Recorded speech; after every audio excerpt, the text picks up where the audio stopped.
Bonjour à tous, nous allons voir comment tenter de réparer une fuite d'eau incessante en bas d'un groupe de sécurité, d'un chauffe-eau. Donc le principe de ce système, du groupe de sécurité, quand le chauffe-eau chauffe, l'eau monte en température à l'intérieur du chauffe-eau et il y a une dilatation. Si tous les robinets sont fermés, ce qui est le cas le plus classique, eh bien, vous avez une augmentation du volume et ça s'échappe via une petite soupape ici qui est réglée à 7 bars et l'eau s'écoule, on va dire un demi-litre d'eau par jour, soit dans le sol avec un système ou soit dans une rigole, enfin bref, l'eau s'écoule. Et là, problème, j'ai tout le temps un écoulement d'eau. Il n'est pas important, mais il me remplit facile une bassine toutes les heures, donc c'est absolument à régler. Alors on peut régler le problème en changeant tout le groupe de sécurité, mais on va tenter une petite opération. Donc on vient fermer ce robinet pour donc fermer l'arrivée d'eau, et puis on va démonter le groupe de sécurité. Attention, là j'ai simplement fermé l'arrivée d'eau, c'est-à-dire que tout l'eau contenue dans le chauffe-eau va doucement s'écouler. Alors bon, ça va pas très vite, donc on peut tout à fait s'en sortir, mais sinon voilà, doucement l'eau s'écoule. Il faut surtout pas ouvrir de robinet d'eau chaude dans la maison, parce que là vous augmentez, vous faites un appel d'air entre guillemets et vous avez un véritable écoulement.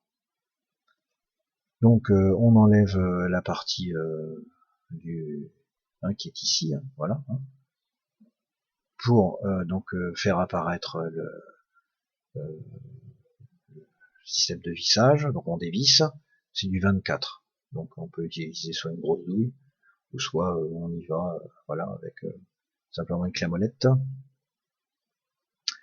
On récupère le système. Alors vous avez vu, vous avez simplement un ressort, c'est tout bête.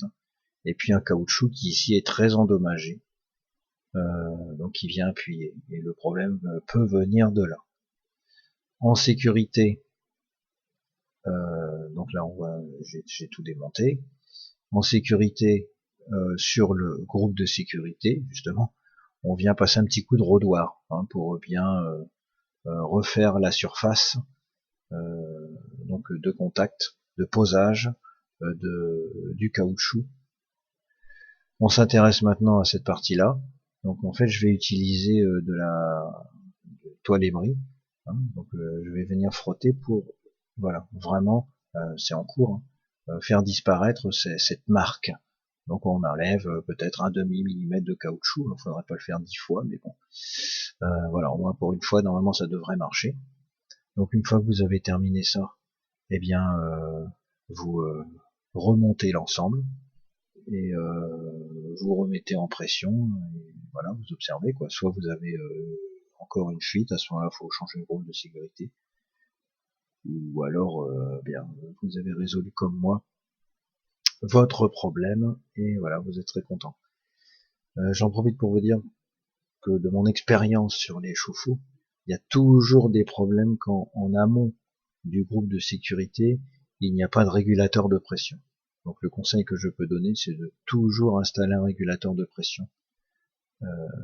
Ça limite bien des soucis de groupe de sécurité. Merci pour votre attention.